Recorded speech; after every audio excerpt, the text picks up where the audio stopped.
I like this one. A boo is a lot louder than a cheer. If you have 10 people cheering and one person booing, all you hear is the booing. Why do you like it? Because it just reminds me of all those people that are trying to do something, like going to their real estate business, and they are making sacrifices for their real estate business, and all of their friends are saying, you know, you're an idiot for doing that. You know, everybody loses money in real estate. Right? So trying to move forward while you've got all these people giving you negative feedback is very hard. And you have to endure that. So your credit report.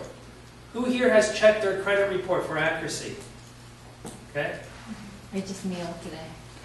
Sorry? I just mailed them today. You mailed them today. Equifax thing? Why not go to the internet and just pay $15 for it? You have it now. You can get it free. You get it by sent by mail. No. If you check it, it doesn't do anything to your credit rating. If you have somebody else check it, so every time you go for a loan, every time you go open a bank account, every time you go do that kind of stuff, they check your credit, it shows up on your rating, and it affects your rating. So can I just call mine and then just have a date on that? So we're going to get to that in a moment. Okay? So, optimal. For your optimal and to be able to qualify for the highest possible rating, the optimum is to have 3 credit cards. Ideally 2 MasterCards or 1 Visa, or 2 Visas and 1 MasterCard. Use one, only one all the time. Use one sporadically and never use one. Okay? That shows that you are credit responsible. Because if you've got 3 credit cards, why do you got to charge different charges to 3 credit cards? Especially if you have like a $10,000 limit or a $20,000 limit. There's no need for it. Depending on times, this bank has a promotion, 32% cashback for Christmas even. So I tracked all my holidays.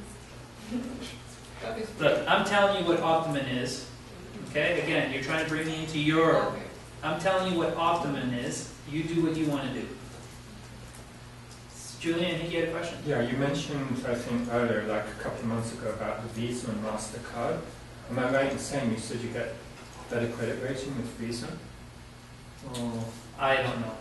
I don't That's what you said. I don't know. I don't know. So they know if you have credit cards in different countries? No. Because those credit cards aren't being reported in Canada. If you have a credit card in the U.S., it gets reported to the U.S. If you have a social security number. If you don't have a social security number, it gets reported nowhere. So the trick here, okay, is to go and buy a car with a company that doesn't report your credit. No report, no one knows you have the loan. Which means you should disclose it, but if you don't, people won't know about it. You shouldn't disclose it. Okay? Another way of doing it is you buy those big ticket items in a corporation. And you have the corporation take out the loan to buy those big ticket items. And the loans are in the corporation name. Does it show up on your credit rating? Okay? So I would encourage everybody to go and check their credit and see what they find. And then if there's anything that's not right, go back and try to correct it. You can, if there's something that's been reported to your credit, you can't remove it, but you can write a letter disputing it. Yeah. And if it's, let's say for example, you got into a problem with Talus or something like that, and your account, Talus took you into collection, you can write a letter explaining your version of the story, and it'll get posted on your credit. I have a real situation, same thing. I got an R9, which is a really bad credit report, because a long time ago, was it like 22 or something, I got a credit card company mailed me a letter saying you're approved for a credit card, right? So I went, oh, okay, cool. So I went and I got it.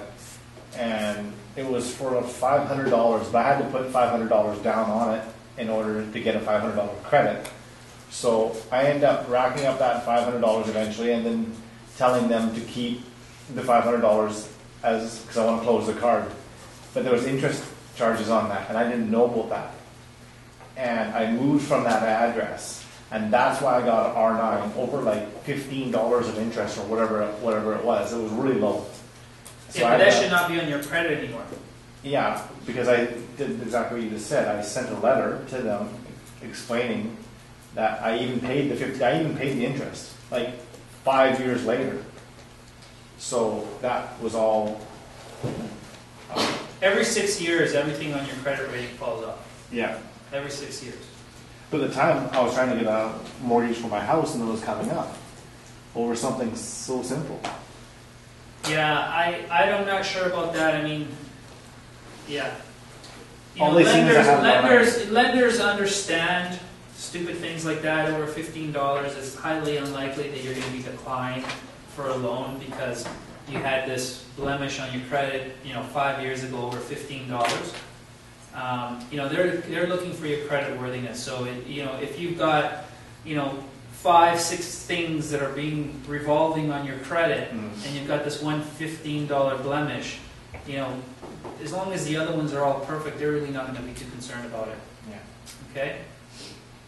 Now, if you don't have credit, or if your credit is poor, there's things that you can do to go fix that.